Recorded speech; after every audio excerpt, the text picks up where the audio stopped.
Welcome to the Puck Bunker, episode 6. I'm Rocco Zappia, joined as always by my co-host Darren Boyce. Boyce, how you doing tonight? Doing well, buddy. How you doing? Always good, man. Always good. Got to watch Owen Sound this afternoon. They came to Ottawa to play the 67, so they had a couple guys that were ranked by Central and got to check them out, which was nice. And who'd you see there that you liked? There's the kid that was involved in the Colby Barlow trade, David Bedkowski. He's 6'5" right-hand defenseman, and we've talked about this on previous episodes. Like, you need to have some pricks on your team. Well, this guy is a prick on the team, like hitting everything that moved, cross-checking guys in front of the net, giving guys shots after whistles, like all the kinds of things that you really love to see. Well, that I at least love to see. Some people will say that we need to get that out of the game, but I don't care. The guy, like, he was intimidating to play against. He skated really, really well for a 6'5" guy. Handled the puck just fine, to be honest. Like, he's rated as a B by Central, which I think is probably the right rating because there's not going to be much offense with this player in junior or probably ever, honestly. But that's fine. That's not what he's bringing. I think he because of his skating and his size, and the fact that he's a righty, especially, there's a lot of projectable attributes in his game. So I was pleasantly surprised to see him, and he had a really good game. And again, I was quite impressed with that combination that he has. So, like, just off one game, and it's one game in the middle of November. It's that doesn't a career make for sure, but. Off one. That's the only game I got to see him, so it's the only game I have to judge off of. But he looked like a pretty strong second rounder to me, because there is a lack of offense that probably keeps him out of the first round, maybe, or if anything, maybe you're looking at a pick after 25. If he does have a really strong second half of the season and starts climbing up the ranks. Toronto did it last year. They took Danford, who was a defensive defenseman for the most part, and at the very end of the first round because he had a lot of projectable attributes. And this guy could be a guy like that where it's a very unexciting pick, but in 5-6 years he's going to be a complete pain in the ass to play against at the pro level. So I was really impressed with him. And then they had two other guys, actually. Jake Crawford. He was playing third line center for them, and I thought he had a fantastic game. He's a 6'2" or 6'3" centerman, and he can really skate, and a lot of pace to his game, really high motor, good physical attributes, good defensive attributes, good two-way player, not the greatest offensive catalyst you've ever seen, but a very, very strong 200-foot player. So he was rated as a C. I thought he looked like a third or fourth rounder in this game. Had some really projectable attributes of a typical third or fourth line center in the NHL. He's got the size, he's got the skating, puck skills were decent. The offensive game was decent. He's putting up halfway decent points in junior, which you have to be able to score a little bit. But I don't think offense would be his calling card if he makes the NHL. But there were some things to like. And hey, this one other kid, Harry Nancy, he's a really young. I think he's like literally 2 days away from next year's draft. He's like the second week of September birthday, and really raw, really raw with the skating and the strength. Like I have it, like I call them Bambi legs guys. Like I'll say it all the time. He's got a little bit of Bambi legs. And the strength's not there yet, and the quickness isn't there, and the stride's a little bit choppy. But there's some upside. His hands are really good. His hands were really good. There was a couple times where he was standing still and deke guys out, which is really hard to do. And he's got a really hard shot. Didn't convert on anything today, but that's a project type of player given how young he is and how good his hands are, and he did have good size as well. There's something there, more of a mid to late round pick guy, but that's the kind of guy that I would really like to see, and you could almost expect a lot of improvement in the second half of the year. I find guys that look very raw and underdeveloped at the start of the year.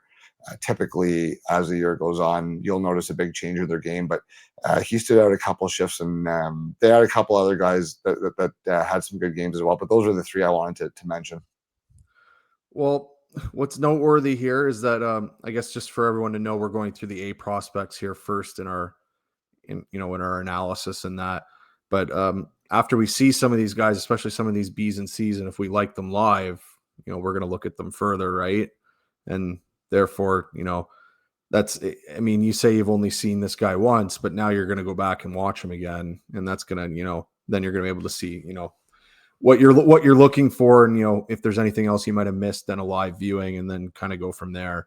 But a good example, I guess, last year, I mean, you and I both like Sam O'Reilly from London, but we liked him really early before most everyone else kind of did. And I think he was a C, or not even sure if he was or not, but he was well down the rankings early on. Yeah. I think he was well down. At most, he was a B. Yeah. And then it kind of around Christmas time, when everyone on the Knights left, he ended up looking like their best player, and people were like, oh, wow, this guy's actually good. And like, well, then so, I mean, that's going to happen with a few guys here. There's going to be guys that are maybe in the C or B range that are going to move up into the first round, just, from good play or progression, or, they just get a lot better, or they grow, stuff like that. So it's, it's always interesting to see what happens in that regard. Big time. And there's always massive changes, like those 25 or 26 names that Central put out as their initial A list. Like, not all of those guys are going to be first rounders. And of the 30 something or 40 some Bs that they put out, a handful of those guys are going to be first rounders. And of the C list that they put out, there's probably 1 to 3 first rounders in there somewhere still that will come out. And that first list changes drastically from their first to second list. The first list it's a good initial watch list, but there's so little viewings into the season that there's no possible way to have a proper handle on an accurate list that early. But for the most part, they get a lot of guys right, and a lot of guys most of the guys that are A's now will end up being first rounders by the end of the year. And even if they fall, they won't. I mean, they'll probably at most be second rounders anyway. It wouldn't be, that they're falling that far away. Dude, no. What's the little Finn's name? I'm blanking on his name right now. Kiviaru? Yeah, Kevin. Yeah, exactly. Aaron. No, just one A. Aaron Kiviharju. He started the year as an A, as did I think Henry Muse may have. I can't remember if he was an A or B, but I think he was an A. But Kiviharju was for sure an A, and he ended up going in the 5th round. Which is, again, I feel like that's a wild drop, though. I don't know if any of the guys in the A are going to fall that far from what we've seen here. Well, I don't think he should have been an A to begin with. I think he should have. Now, he missed most of the year. Should have been I never necessarily thought he was a first rounder. But you're not going to get it right all the time. But that's just an example of how drastic the list can change. It's not to shit on Kiviharju because he's a good hockey player, but things can change a lot for sure. So, but it was good to see some guys, and it's when you get a 6'5" right-handed defenseman who can skate and move the puck, and who's a fucking lot of ears are perking up there. Well, that's it, right? Like you can't teach big. It's the only skill you can't teach. And you can't teach right-handed, apparently. Yeah, no, I mean, yeah, for sure. So anyways, that was a very, very, very interesting guy. I liked his game. I liked his game a lot. He looked like a future NHLer to me. And I think the Crawford kid's he's got the skating and size to carve out a role. And then this other guy, Harry Nancy, I mean, he could be a boat. I don't know. But you're interested you're interested in seeing his progression. Well, that's it. I want to see if because I never really heard of him before today, or definitely never seen him. I didn't see Owen Sound last year. I don't think so. I wouldn't have caught him even if he was playing for them. I don't even know, but yeah, I want to see the progression because I saw some things I didn't like for sure, but I saw 3 or 4 things that were really like flash instances that were super impressive. And I was like, out of kind of out of nowhere, I was like, whoa, okay, where'd that move come from?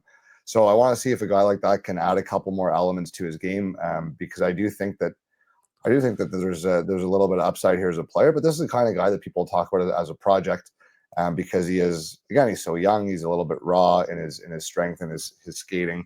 But geez, he's got pretty good hands. He was a fun player to watch a few shifts. He made me smile watching him a couple times. That's like again, you can't really teach hands like that. If guys have that, that's it is a prime skill. So be interested if the other skills kind of follow him there. Well, and that's exactly it. So, but yeah, it was a good game. Not much to talk about on the Ottawa side in terms of prospects, although Brady Stonehouse game-winning goal, one-timer, was a hell of a play. Gotta like him. There you go. Let's move on to some analysis on guys that we looked at this week, and Boyce, like you mentioned, we're still focused on getting through the A-list here in terms of our analysis, and before we move on to some other guys in the draft. But we got 4 guys lined up today, and we're gonna start out west with Jackson Smith, 6'3", 190-pound lefty for Tri-City of the WHL. He's got 19 points in 19 games to start the year, although with that, he has just 1 goal. Now, I'm going to get this out of the way. This could be one of the more polarizing players in this draft class, and it's someone that I think we're going to have a very interesting debate on probably more than once throughout this year.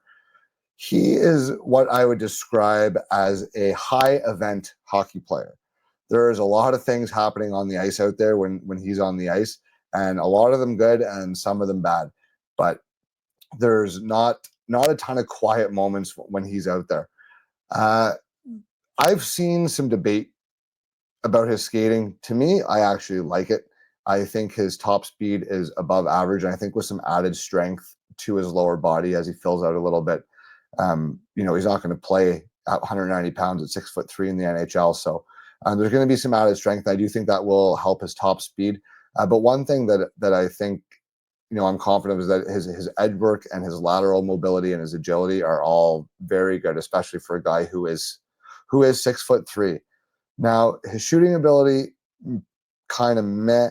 Haven't been super impressed by his shot, and maybe that's one reason why he has just the 1 goal on the year. That said, that is something that can be worked on, and it's not like it's so terrible. So I don't think it's necessarily an asset for him, but it's not the worst. Passing is a bit of a mixed bag, and a lot of things that we're going to talk about with him is a bit of a mixed bag. A lot of times his passing can look very, very good, and at other times he looks like it's totally forced, and he only really can see one option out there at times. Defending, you're going to find very similar reports in the games that I watched him, where at times he uses his skating and his reach and his frame to be physical and defend well and use a good stick.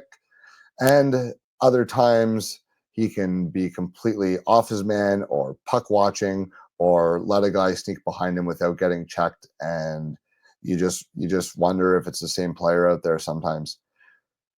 Exit passes, his breakout passes, like he makes a good pass. He puts some good zip on it. More often than not, it's accurate. But again, it's inconsistency with this player. And that's something that we're going to talk about probably over and over again as we go through this. When his breakout passes look good, they're really good. I've seen him make a couple really good stretch passes, spring a couple good bank passes off the boards. Conversely, I've also seen him throw a muffin up the middle and turn it over unforced, which you obviously don't like to see. Puck skills, they're definitely above average. I don't care what Darren's about to tell you. They're above average puck skills. He can move with the puck on his stick, but his biggest problem with his puck skills is they're not as good as he thinks they are. He is a little bit overconfident as a puck carrier, and that can get him into trouble. He'll force plays from time to time, and like I said, he can get tunnel vision as a puck carrier, and he'll see a move that he wants to make, and if it evaporates before he makes it, he tries it anyway. So for him, I think this is a guy, he's gonna get chosen, and someone's gonna need to work with him on honing his play in. I think he's someone that could greatly benefit. Like look right there. Like, the first play wasn't there. You don't need to do a double snake back and almost turn it over. Like, just at that point, make a safe play, and even if that means putting it back in their end and giving it up possession, that's better than turning it over in your own. I mean, he got away with it. That's the thing. He gets away with it sometimes because he is a good skater and because he does have decent puck skills. But again, that confidence, you like to see some confidence and you like to see some swagger, but I think you do need to play within your own game. And I think that's something that will come for him, or at least that's something that they'll be working on with him. Because when he does play a more simple game, he doesn't have to play a super simple game, but when he simplifies his game somewhat, the tools, the physical tools, I think, are there to become a very effective player. I have no idea. Where this guy is going to go in the draft, like, at all. As of right now, I have seen him ranked across other, like, reputable sourced lists. I've seen him ranked anywhere from 7th overall to 53rd overall. And that says a lot right there about what scouts, even little dummy basement internet scouts like us, that says a lot about what people see in his game and the tools and the upside and the positives that are there versus the inconsistencies and some of the negatives that can creep into his game from time to time. Now, for me, I do see a very enticing physical package. He has the size. I think his skating is above average. I like the edge work. I think when he's making more simple plays offensively, he can be quite effective. And when he uses his stick and his frame and he focuses and he maintains defensive focus, I think he's a very effective defender as well. That said, I've seen him look not good at all either. Look, that was a great play. Great anticipation there. Use his reach. I mean, he went, but he laid out for it, right? So he made a great play there, getting the poke check, but he laid out for it. And if he misses the other way, that's a breakaway the other way rather than playing it safe and taking the one-on-one. So those are some things but again, when you're good, you get away with those things. So some habits that work in junior that may not work for him at the NHL. But the issues in his game, to me, are issues that are coachable. And when you're talking about building a team and drafting a team, it's drafting and development. It's drafting and development, right? It's not just drafting. If it was just drafting 10 years after every draft, the order that they went in would be a lot more accurate than it ends up being, right? Because guys develop differently and guys are coached differently and they're more receptive. So I think with a guy that you see a lot of inconsistency, and I don't want to call them red flags, but maybe some concerns in his game or some things that you'd like to iron the wrinkles out of, that's where the development part comes in. And that's where I think a lot of learning the kid and learning what he's about and how he handles himself and what kind of brain he has off the ice. Because, I don't know. I'm only watching my video. I'm sure he's a great kid, but I have no idea. But those are the things that teams are going to have to be confident of, because they're going to have to make sure that he is going to be receptive to some coaching and that sort of thing. But if he is, the physical tools, I really believe, are amongst the better defensemen in the class. And I'll let you chime in here, boys. Well, physically, that's what teams are going to see. There's a physical defender here, or a physically pretty big man when he's fully filled out that could maybe supply some offense for your team. And play in your top four. I mean, that's kind of what they're, that is an enticing package to them. He's also fairly young for the class. I think he's a May 2007 birthday. So, I mean, again, when you're comparing him to guys, say, like, that we looked at before, like Atchison, like, that is something that's, that is a different, he has more development time. I guess what we say, he's a little bit younger. So, he maybe hasn't developed a little bit. I mean, 8 months is a long time with guys this age. Especially when it means one less year in the L. Exactly. So, I mean, there is that. I was a little less on his skating than you were. I mean, the 2 games I saw, he looked a bit slow. I thought his skating was fairly choppy. It kind of looked like he was trying to skate, but he wasn't really getting anywhere. And I actually didn't really like his agility for the most part. I mean, he was kind of, I don't want to say he was falling. He was just off balance a fair amount of times. which he looks he can look a little awkward out there for sure. He can look a little awkward sometimes. And now again, he might be a little bit, he's growing into his body, perhaps. I mean, that's a possibility, especially when you're 6'3" and that size. And that can come with some coordination there. But again, I mean, from what I saw right now, that is something that I would, be a little bit worried about. In terms of his other skills, I mean, his shot's fine. I mean, he had a decent one-timer. Yeah. He'll get the puck through. I mean, he's not going to overpower a goalie, but I mean, I don't think it's a detriment for him. I mean, that's similar. Yeah, it's fine. Again, with the passing and the puck skills, I think that's maybe where we differ a little bit. I thought he fumbled the puck a lot, and he was really overconfident in, what puck skills he actually had. Yes. A lot of the turnovers he had were just him overplaying, basically overhandling the puck, which for me, especially maybe in the spot that he's going, I would be, that would make me hesitate to, I'd be a bit worried about that as a scout for a team anyway. I mean, that would be it. Where's he going? You said you worry about it in the spot that he's going. Like, where is he going? Well, it depends. I mean, you just said someone said he was going to go 7. Like, I would definitely be worrying about that there.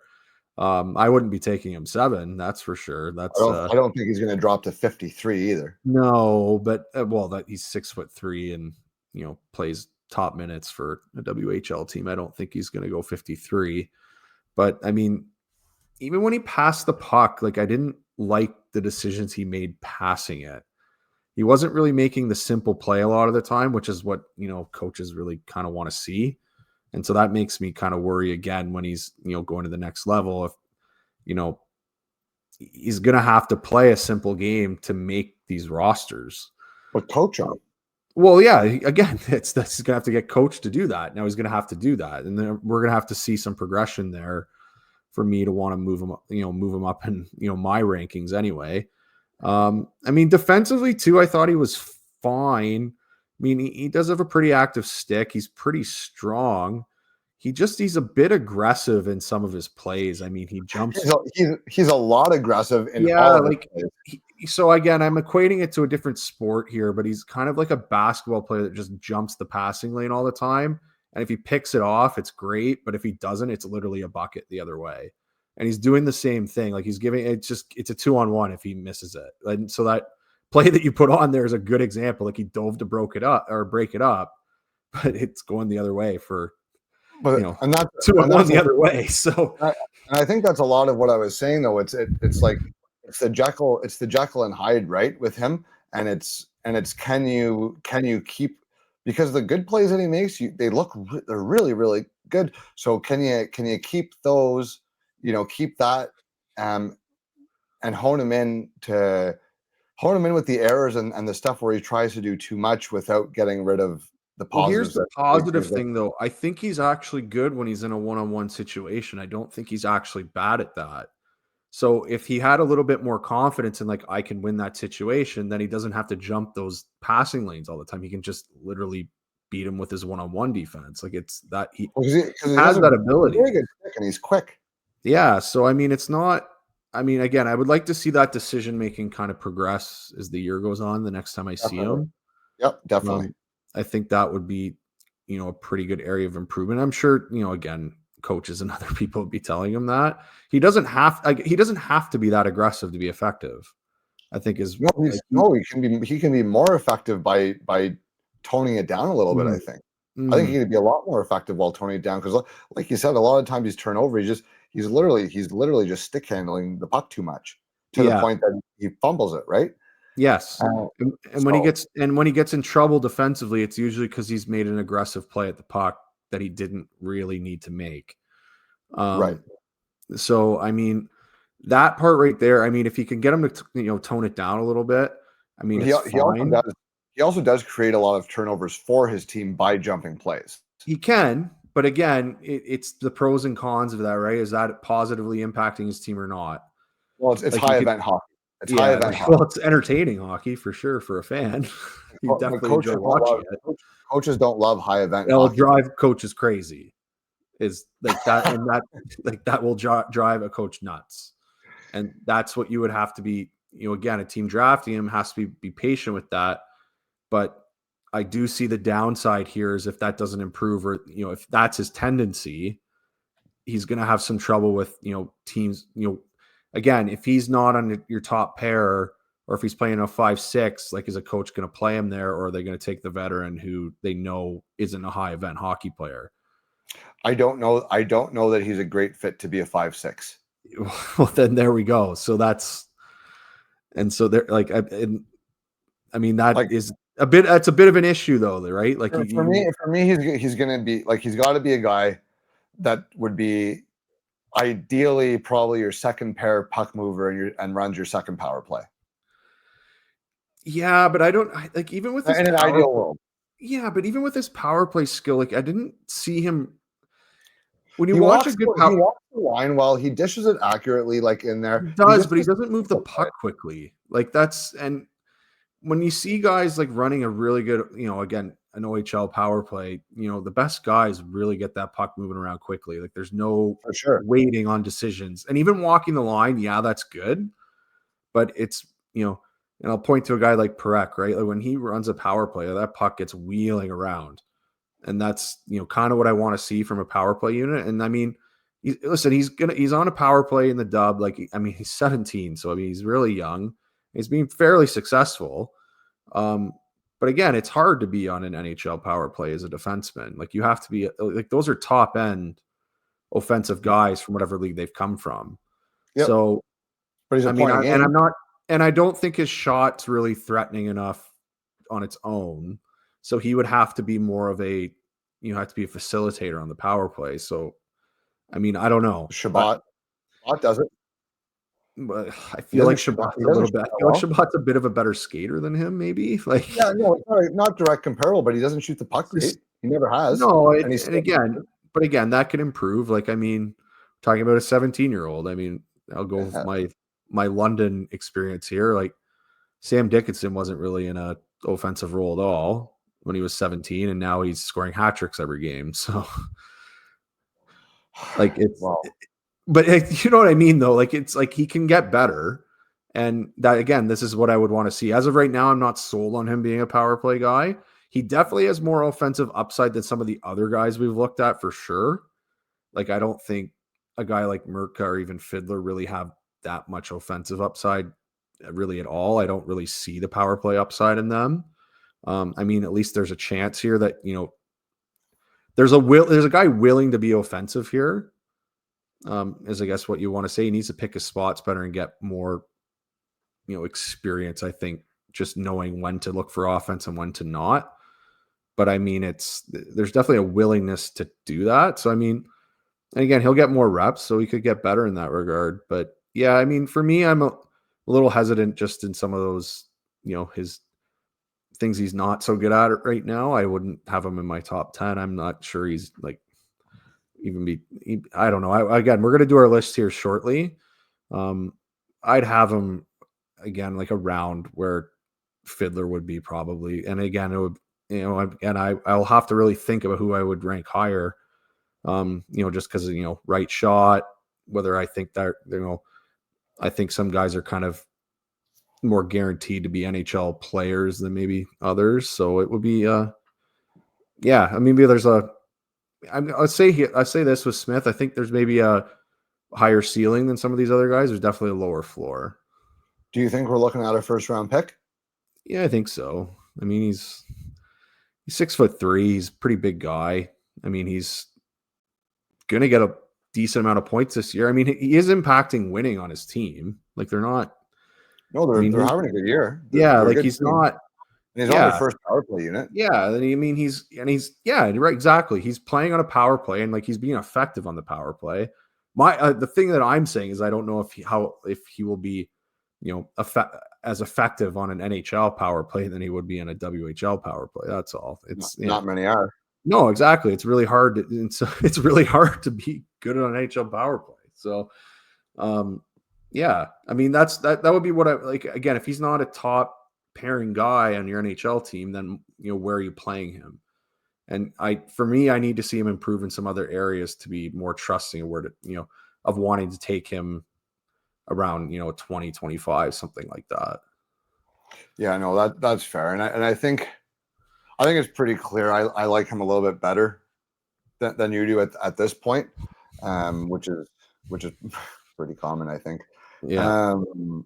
I think this is at this point to me, it looks like a slam dunk first rounder, just based off the physical tools and the upside there. I'd have a hard time believing he slips to round 2. I don't think he's slipping around too. Especially because he's coming out of the CHL. Guys are a lot more confident taking CHL players. Like if he was coming out of a European league, maybe. Like I think Bedinka last year, if he had been in that league, maybe if Bedinka's in North America, like there's no way in hell he's not a first rounder if he's playing in the CHL. He's a 6'3" defenseman. He's already pretty well filled out. Like he's 17. Like there's a good body to work with there, and he has some offensive capability that you want to mold. So I mean guys who are literally 6'4" and have no offensive ability at all get drafted early in the second round. So I mean that's his absolute floor. Yeah, and I think he's going well above that. Yeah, I agree. And I had been toying with him in around the 10 spot, and I don't know that I feel. Now I will point out, because I looked at his advanced stats too. The 2 games you watched were probably at least like advanced stats wise were his 2 worst games of the year, right? They were his lowest Corsi, they were his lowest expected goals for, and they were his lowest ice time.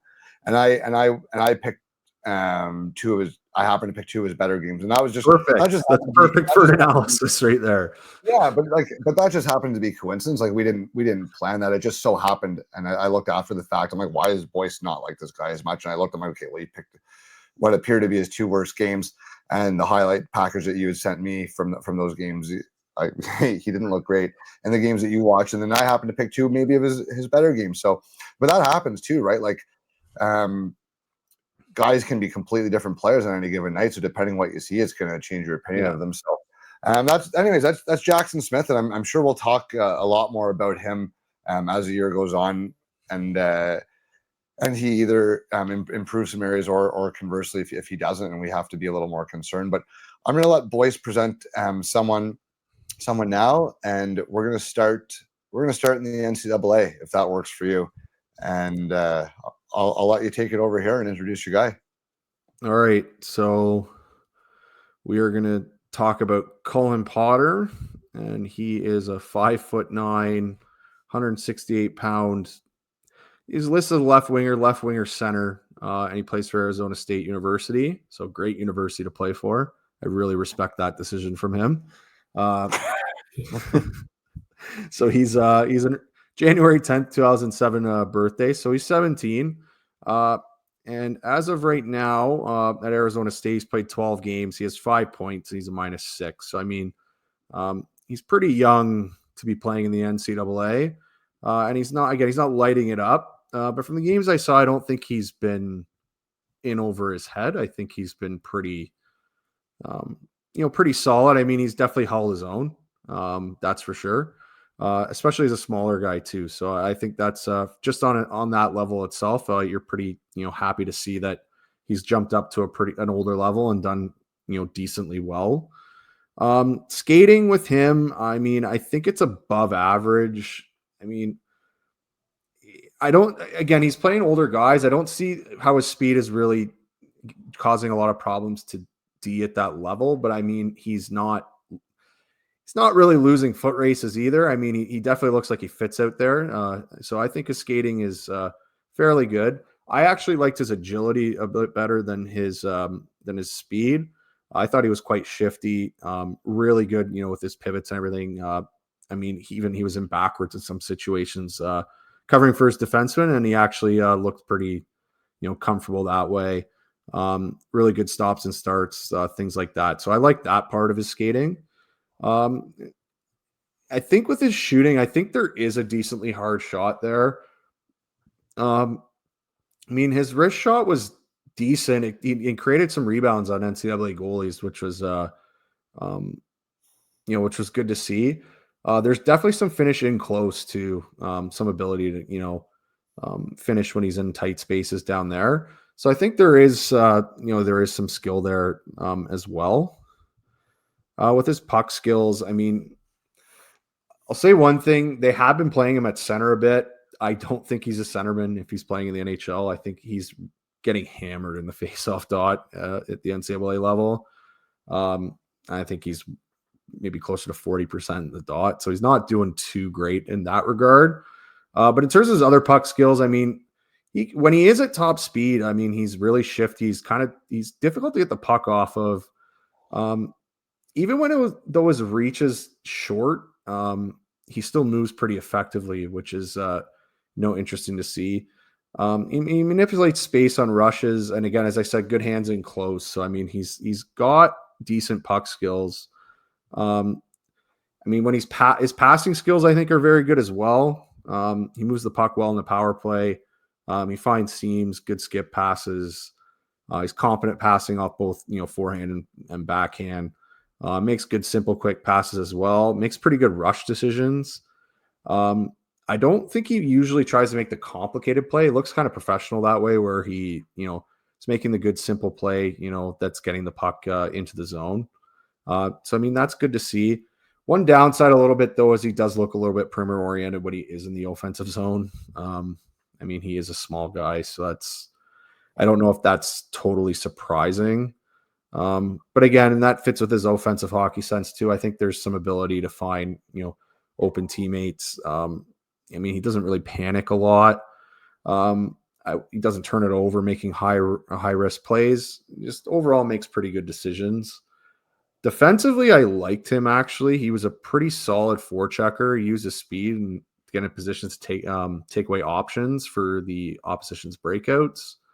I would call him more of a nuisance than, say, someone who's really hard to play against. He's annoying in terms of he's kind of always around the puck or causing you to make a different decision. But when he's left, I wouldn't call him maybe a digger either. He's not really going to hit guys, but he's going to create his turnovers just kind of that way. And positioning wise, I mean, he's back defensively a lot of the time. Sometimes he can get a little bit out of position, but I thought he was pretty decent that way. The only time I think too is when he was back on rushes. He's forced to get back on rushes. Sometimes he kind of loses his guy.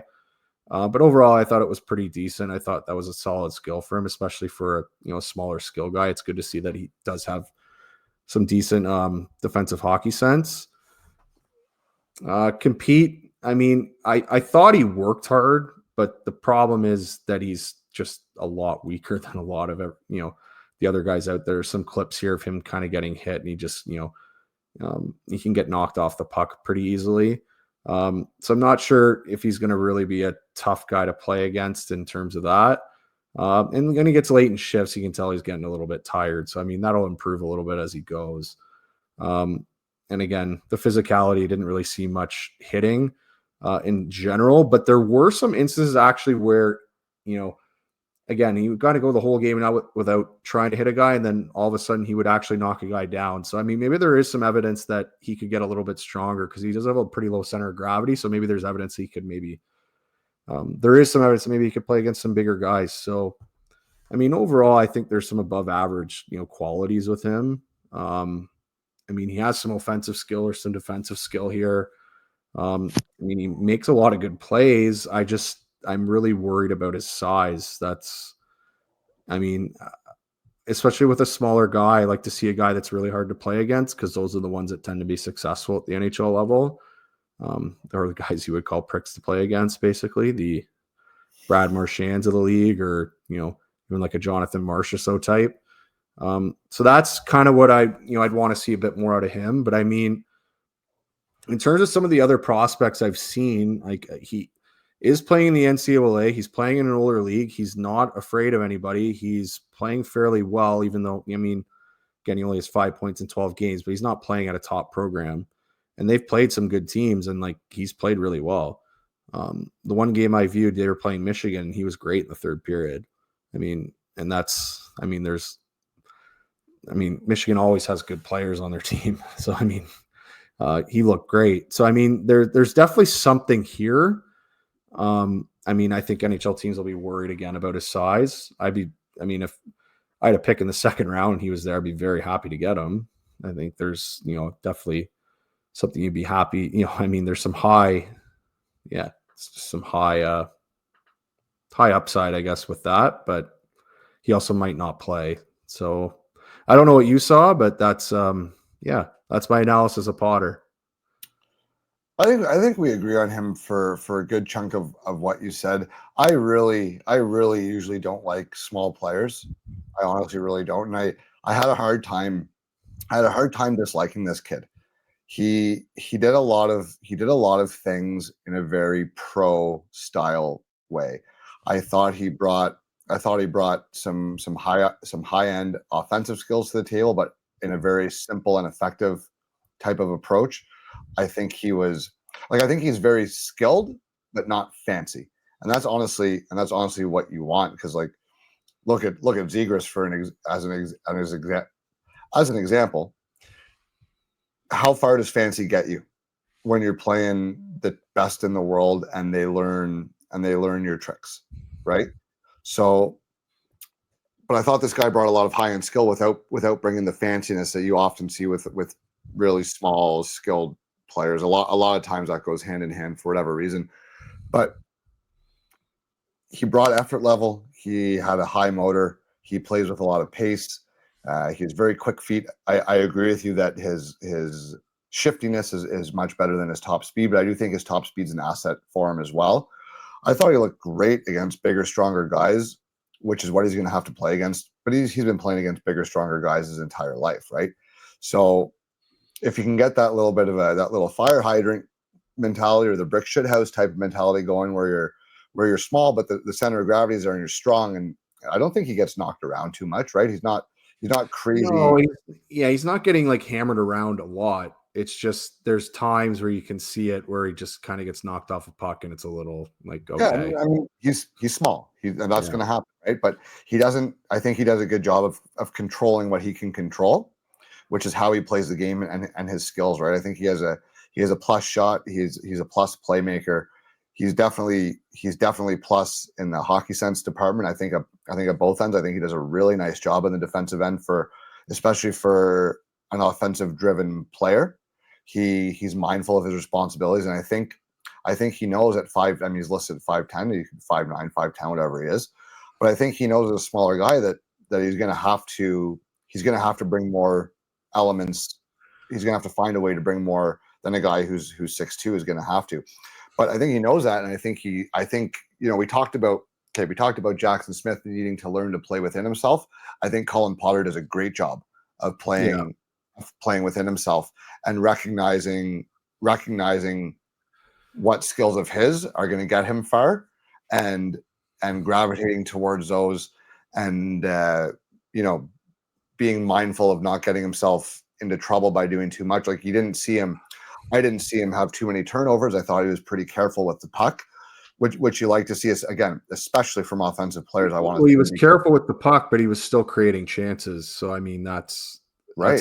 That's what you want to see, right? Like it's within the flow of the game, and coaches will like that he's not a risk of turning the puck over. And I didn't think there was anything soft about him. No. Perimeter, maybe a little bit, but that just may be his game. He may just end up being a playmaking winger at the NHL level, which would be great, because every team needs a playmaking winger at some point. Now, where does he fit in? I don't know, because like you said, because of the size, there's always the risk. There's always a risk of a sub 6 foot player that he just doesn't play because of that. Because the other things aren't elite enough to overcome. Because there's other guys who are 6'2" that are good also, right? Yeah. So if you're going to be smaller, you got to be better.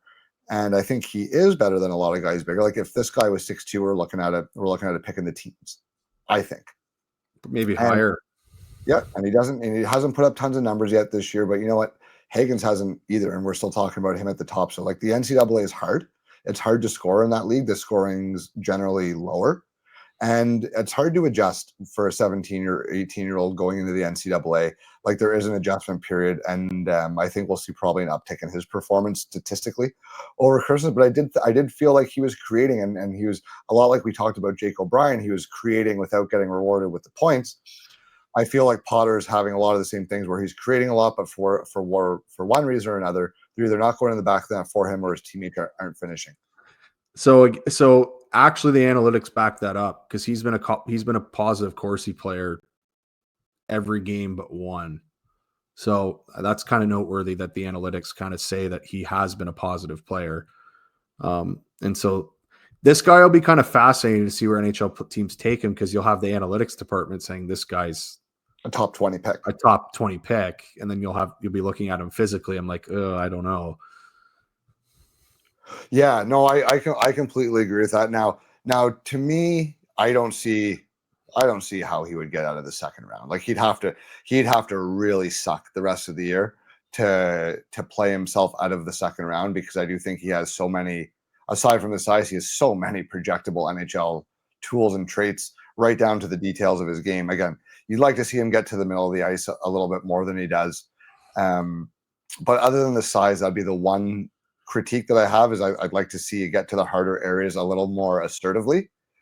But otherwise, like, he's not lazy in his own end. He doesn't fly the zone. He doesn't give the puck away too much. He makes, he does a good job. He can progress through his reads well, and if his primary option's not there, he has it within him to find a secondary option without turning the puck over. So there are a lot of things to like, but this is a guy that I think the debate for him is going to be, are you late first or are you a really high second?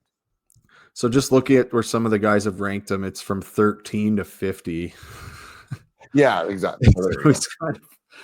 I mean, I think the consensus, though, looks to be about somewhere in the 30s, which was probably late 20s, early 30s is probably right.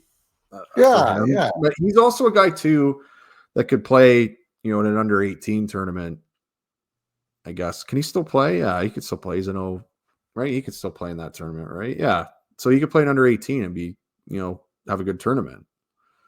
100%. And I bet you he'd look like an offensive dynamo against his similarly aged peers.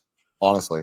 Well, especially when he's been playing college the whole year and like being thrown to the wolves. I mean, he's playing 20 minutes as a forward. Like, that's they aren't exactly, easing him in. They're letting him play. He's there to be relied upon from the very, very beginning, which is, it speaks to him. It speaks to his maturity and how he plays, that a coach has given a freshman, like a true freshman, that many minutes. I know, like you said, it's not the best program in the world, but it's a reputable school with a good program. So it's nice to see him getting that opportunity and taking advantage so far. And I do think for him, the points are going to start coming a little bit more here soon.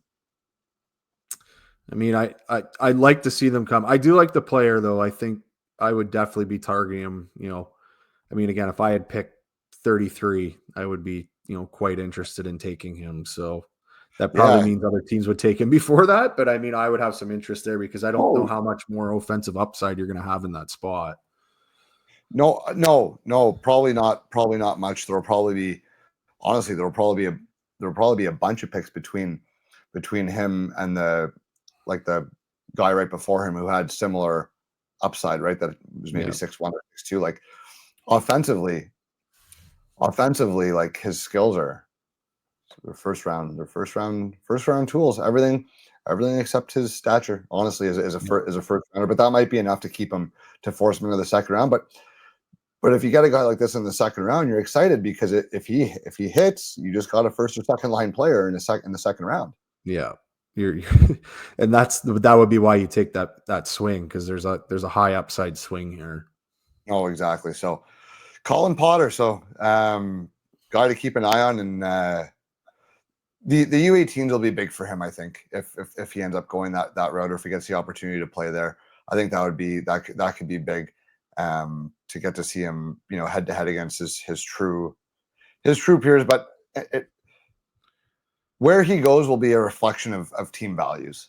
I think, because whoever takes him is going to be convinced that they're getting a top 6 forward here, and any team that passes on him is going to say, yeah, well, he might be a top 6 forward, but he'll be a top 6 forward for you, and we'll beat you in the playoffs because you're small, right? And that's going to be the counter argument: is that even if he becomes an offensive player, do you want a small guy?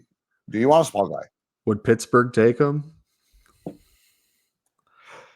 I think he would be I mean, if you look at Kyle Dubas draft history, he'd be a Dubas guy, fuck, for sure. Oh my god, yeah, no kidding. Does he love small skill or what? My goodness. Yeah, but I mean, there'll be some teams that are more analytically driven that will like the player because he does have good analytics, and I mean, does match up on the film. Like he is a good player. It's just most of my worries are something he can't control. So I could see him going to a Dubas in Pittsburgh or Carolina. They draft very, very heavily relying on analytics. Maybe not in Toronto anymore, but those types of teams that are known for Arizona or Utah, whatever. Utah could be a destination for a guy like that. But anyways, really good player. I was impressed with him. So we got 2 more guys to cover. So let's move on now let's go over to Sweden here. And I'm going to take a look at Anton Frondell, the 6 foot, 195-pound center for Djurgårdens in the Swedish Allsvenskan. He has spent time in 3 different leagues, really. I mean, he's played games in the Swedish under-20 league, as well as the Allsvenskan, as well as for both the U20 and the U18 Swedish teams in international competition. In 20 games played between those 4 teams, he has logged 10 goals and 18 points. So very respectable totals, but not necessarily jumping off the page. A lot of very safe and very projectable tools for this player. He is above average skating. I do like his quickness and his jump a little bit more than his top speed. But again, above average, not going to hurt him, but not elite either. I do think his quickness, especially his quickness in tight spaces, and especially his ability to be quick in tight spaces with the puck, makes up for maybe not the lack of top speed, but the fact that he's just not necessarily a true burner. He plays an excellent 2-way game. That really is his calling card, I think, at least for me, based on what I've seen so far. He can shoot the puck like the Dickens, and he plays a great 2-way game. He thinks the game very, very well off the puck offensively. If he's not in there battling for it, which he is very comfortable doing, if he's not in there battling for it, he does a great job of supporting it. Defensively, he picks up his assignments very well. He recognizes where to go. He'll mind the strong side post if the defenseman goes to the corner and things like that. Doesn't really lose track of his man too often. Keeps his head on a swivel. All very basic things that not a lot of guys do at that age. That a lot of guys have to learn. So he definitely plays a mature and advanced game in that sense. Offensively, like I said, he does have a very good shot. There's a one-timer goal in this game, which is quite impressive. He pops the bottle off into the rafters. So that's fun to watch. That said, he can force things. He can force things offensively. Sometimes I don't know that he's the most gifted or the most creative playmaker, but he is effective at being a very simple playmaker, and he does a lot of simple things very, very well. But this is not a guy that's going to be fancy, something we've talked about a couple times this episode. So he can be a very meat and potatoes type of player, but I don't think that's a bad thing, because there's a goal I was talking about there. So oh no, that wasn't it. That was a one-timer he fanned on, but he scores on the exact same play a little bit later, but he actually hits the puck. I think he could be a 25 goal scorer.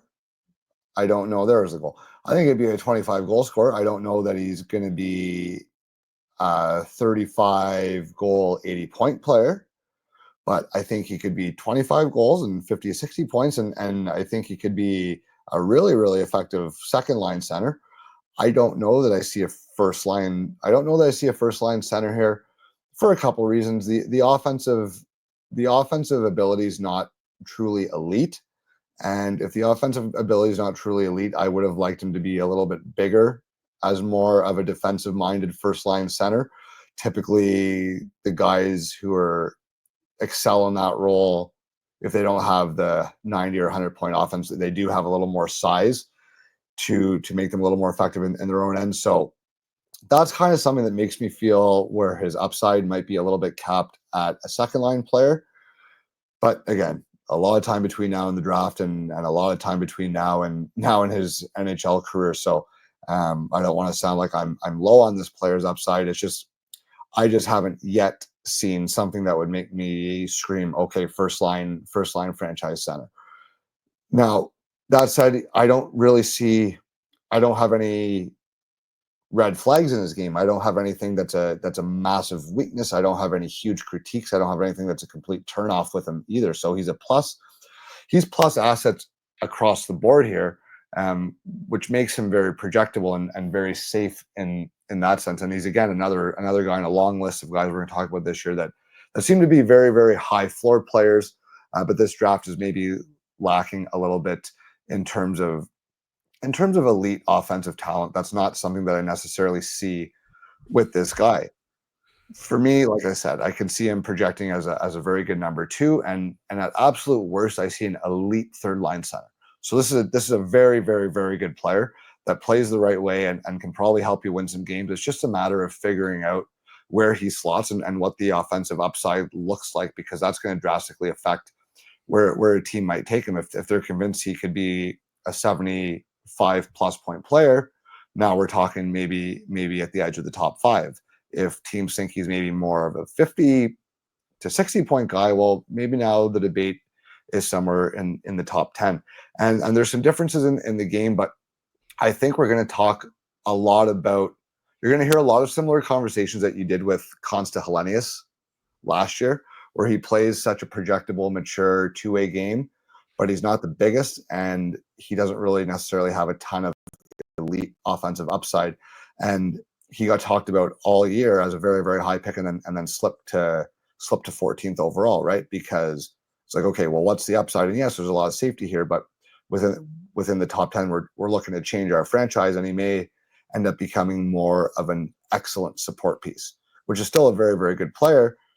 I just think the conversation is to be had here. You know, he was very commonly seen in the top 3, the top 5 in preseason rankings, and I think there have been some guys that have shown a little bit more potential for some elite high-end ability, whereas this guy, to me, is a little bit more of a steady Eddie, which is great. You're really excited to take this player, but I think you'd be a little bit more excited to take him in the early teens or closer to around the 10 spot than you would at the 5 spot. Yeah. So I agree with you that I don't really see anything, poor here. Like he's an average to an above average guy in most of these skills, but I don't really see the elite upside, and I don't see the 60-point upside that you see. Yeah, I think he's more maybe a 40 to 50-point type guy, and I'm not entirely sold if he's a centerman either.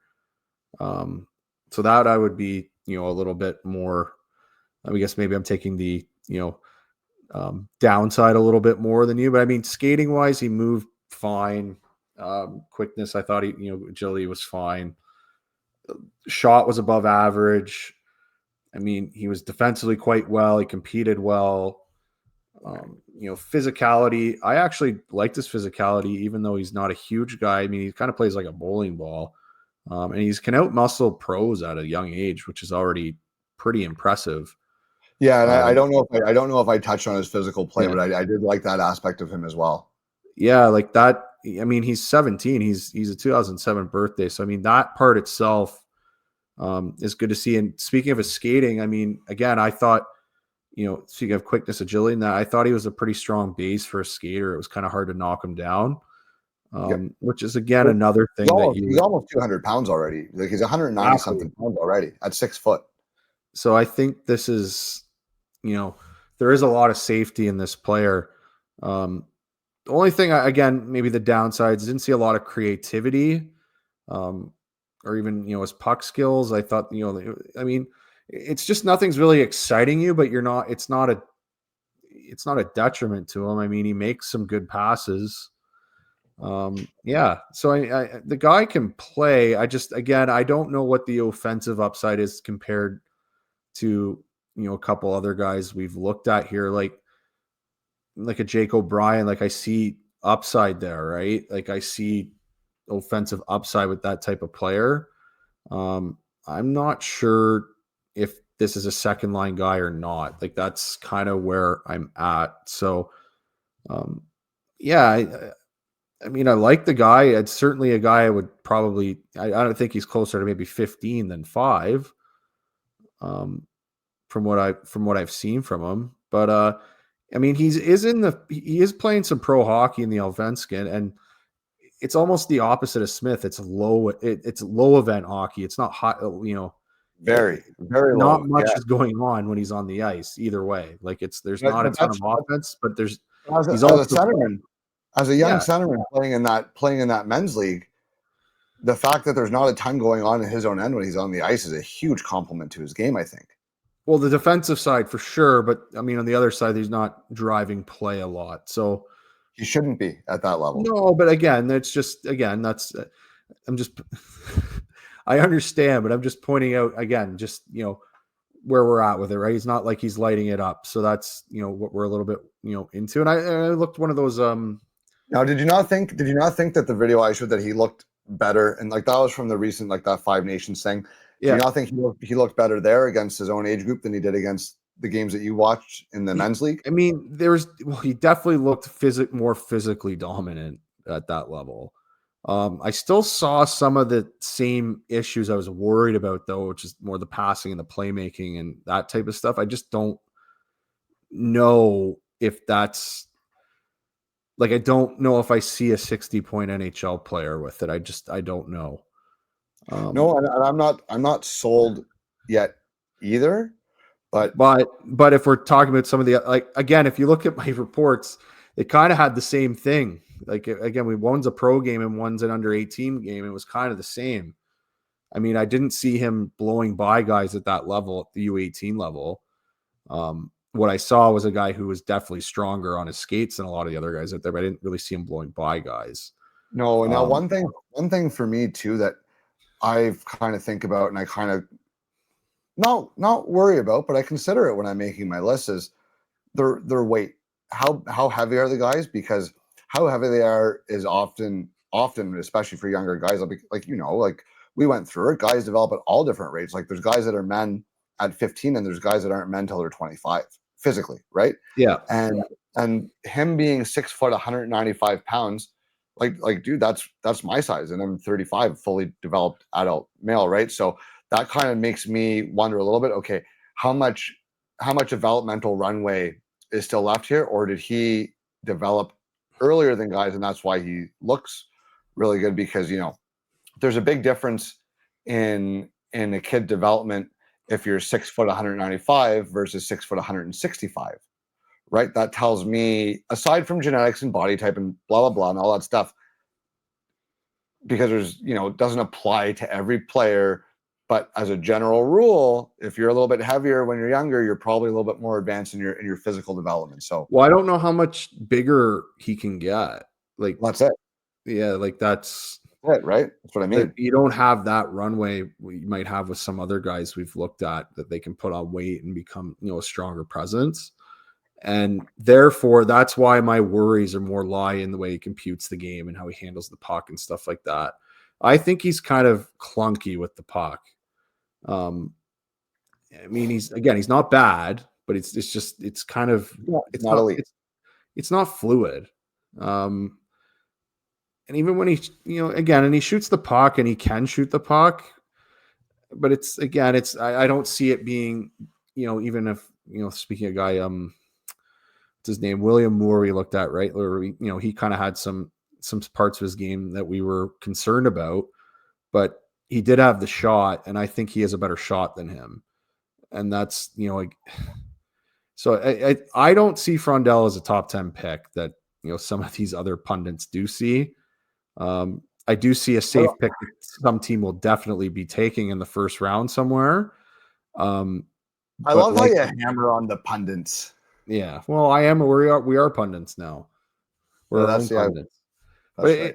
I just, if I'm using a top 10 pick on a guy, I want some, high upside, or I want to at least see, this guy's definitely, or his floor, or sorry, his ceiling is definitely, a first 2-line forward, or a top pair defenseman, or even a 3-4 defenseman, that can play a lot of minutes. So I don't know if I see those things really. Like, I think I just don't know how much more development runway there is for him at that size.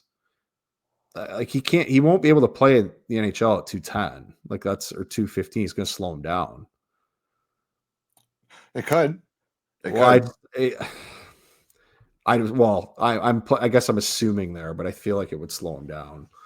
I mean, he can get a little bit stronger, but he's already is really strong in his skates. So, I mean, he's a guy I think will play. I think teams will take him with that knowledge that, yeah, he can make the NHL pretty early and play on, bottom 6 line and be effective, and the coach will be happy to put him out there.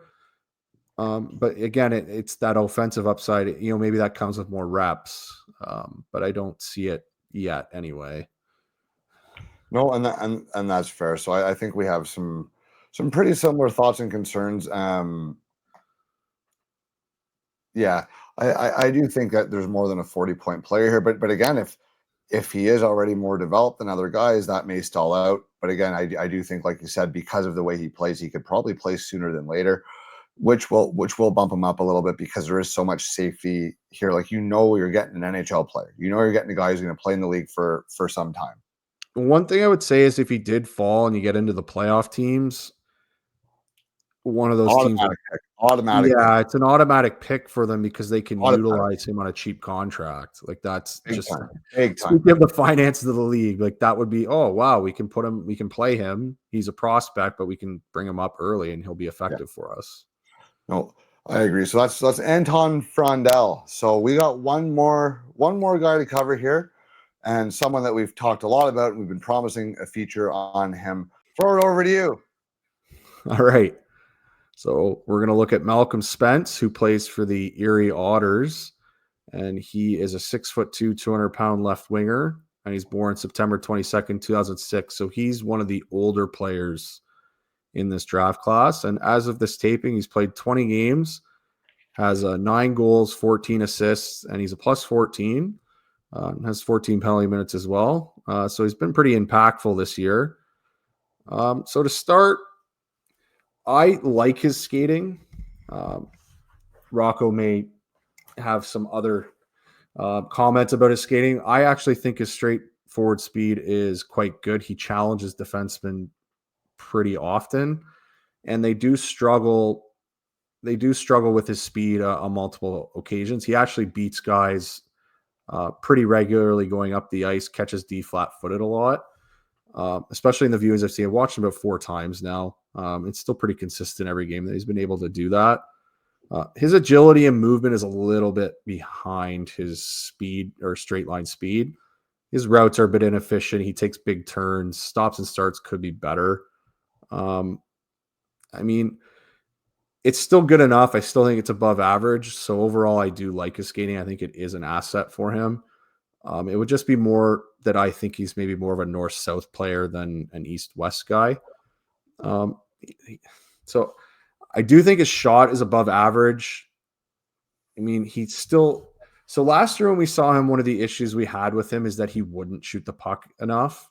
I do think he's kind of fixed that. I think he's shooting the puck more now, and it definitely creates more advantages for him. And I think he can score more if he does shoot the puck more, because he does have a good shot. Now, I mean, I think it could work on an NHL power play. I think if he does, use his one-timer, it is effective. And I think his shot can actually keep goalies honest at that level. I think it would work. In terms of his other assets, I do like his defensive hockey sense. he gets to good spots quickly, creates a lot of turnovers for his team. His stick is really active. He's a lot of high effort, especially early in shifts. So he puts a lot of pressure on the other team in all three zones, whether that's on the forecheck, in the neutral zone, or even when he's penalty killing. He's a really good kind of effort defender. He'll make other teams' power play players make quick decisions. So he's good that way, and he's around the puck a lot. So when you watch the game, he's always around the puck. He's always flying, somewhere near it. So that's always good to see. Again, really like this competing effort. He's usually, for the most part, hustling when he gets on the ice. Again, he gets the turnovers. I mean, he can kind of be a bit of a. I don't want to say he's Brad Marchand, but he does have a little bit of. He can be a little bit of a prick to play against at times. In one of these games, I mean, the goalie tried to fight him after they scored on him. So I mean, he is annoying for sure to the other teams. One downside, again, that I mentioned before, he does seem to tire as the shifts go on. So when he starts making mistakes is when it's past 30 seconds in the shift. So I'm not sure. I think that could probably be fixed. Just by improved athleticism, or just gets in better shape as he gets older. Physicality, I mean, he was battling early. He's usually battling.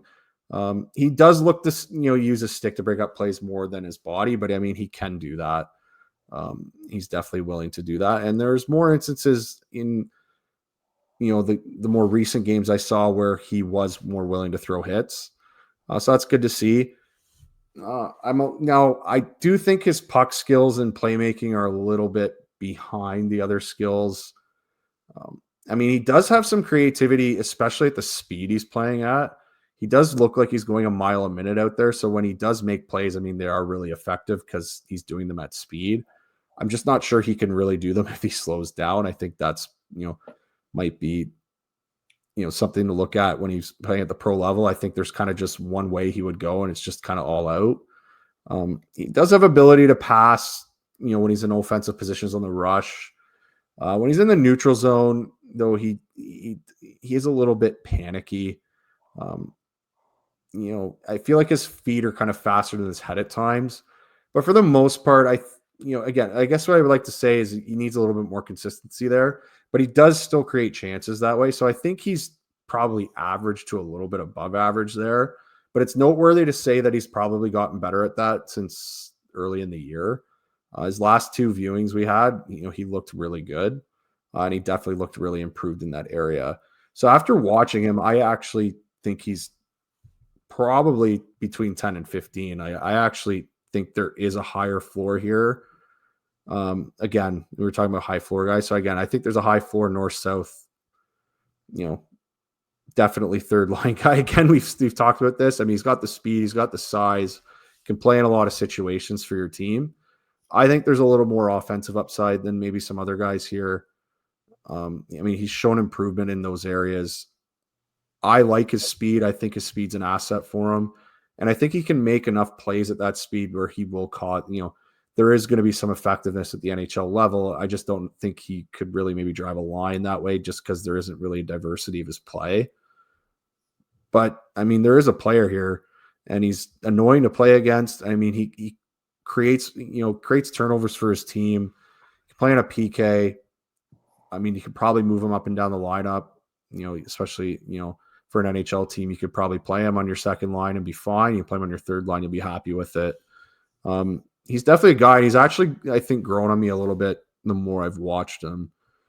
So some people I would like to see a little bit, maybe more upside with a top 10 pick, but I mean, he's probably between 10 and 15. He's somewhere right there. I think this is a guy you'll take, he's going to play for you. And there's a little bit more upside there that maybe he could turn in, maybe that 60-point guy that we were talking about before. So I don't know. I'll turn it over to you, Rocco, but we've both seen this guy a lot. So I wonder what your take is. Yeah, there's really not, there's not a lot to dislike here. There's nothing, again, and this is very, excuse me. We've talked about this with a few guys where they have few flaws in their game, but I don't know what the truly elite offensive tool is with him. And that makes me question, again, what the ultimate upside is.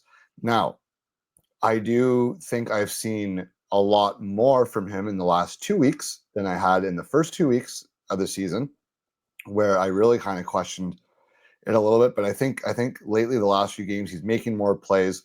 He's shooting the puck more. He's putting up more points. And that kind of eased some of the concerns that I was having earlier in the season in terms of his offensive upside. Now, I still don't think he's going to be a guy that will drive a line for you offensively at the NHL level, but I think he could end up being an excellent support piece as a guy who's maybe the gopher on the line or the sandpaper on the line, who has the skill. You know, he has the skill to play with a guy who might be able to put up 80 or 90 points. He's not devoid of offensive talent. I don't think he's going to be lighting the world on fire offensively, but I do think he's going to be more than capable of chipping in, and I think he plays the right way. And like you said, you could slide him up and down the lineup. I think he's a guy that could play in his absolute, whenever he gets to his prime. I think he could probably play on any of your four lines and any of your four special team combinations and probably thrive in any single role. So and that's a huge compliment. There's really a very, very small amount of guys in the league who can competently play on any single position that you put him in.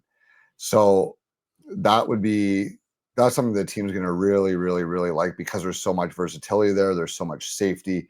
There are a lot of projectable attributes. And you mentioned that I didn't love his skating. I don't think it's terrible. I don't dislike his skating, but he's not a burner. He can beat guys wide at the junior level, but I think better skating NHL defenseman, he's not going to be able to beat them wide.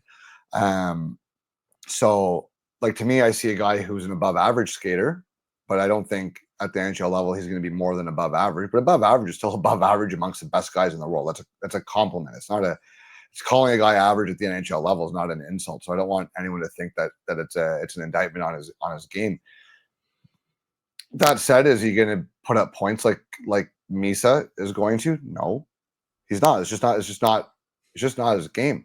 But he might be harder to play against. You know what I mean? Or he might be better in his own end, or he might be a better penalty killer. So there's a lot of things to like here. And you said you like him in the 10 to 15 range. I haven't ruled him out of my top 10 yet by any means.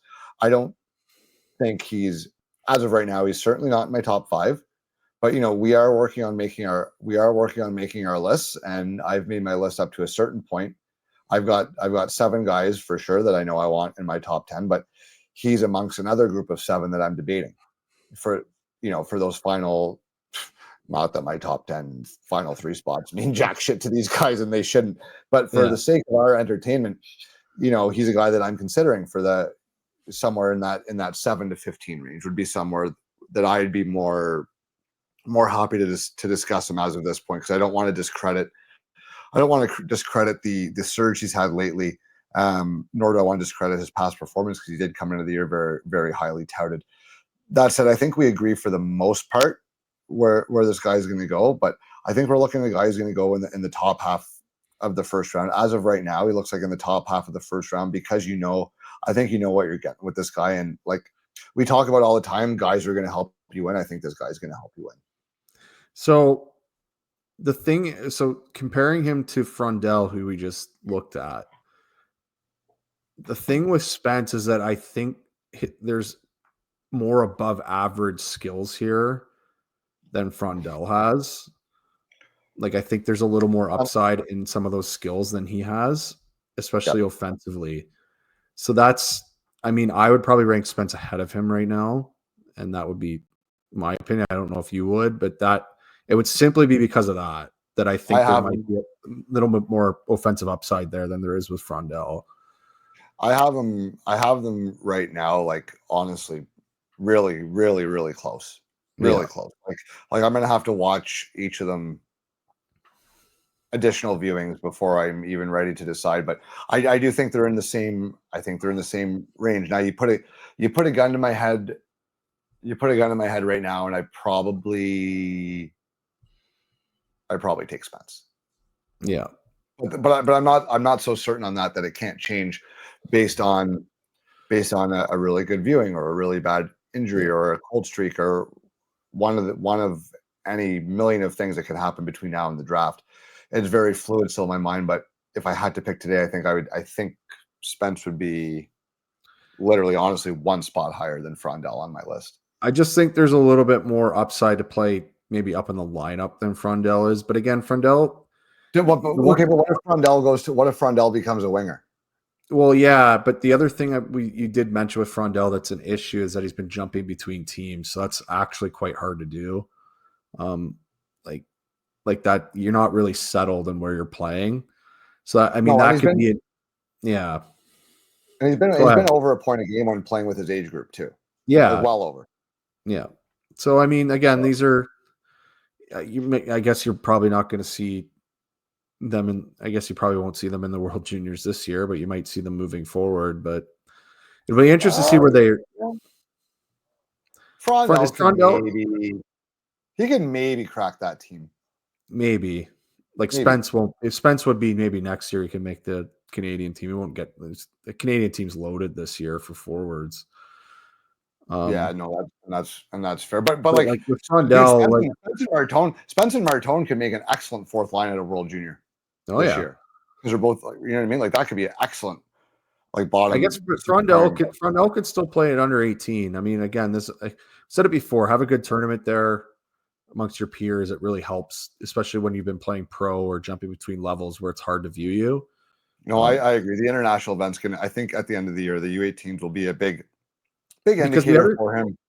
I thought Spence was quite good at the under 18 last year, and he was, he was incredible.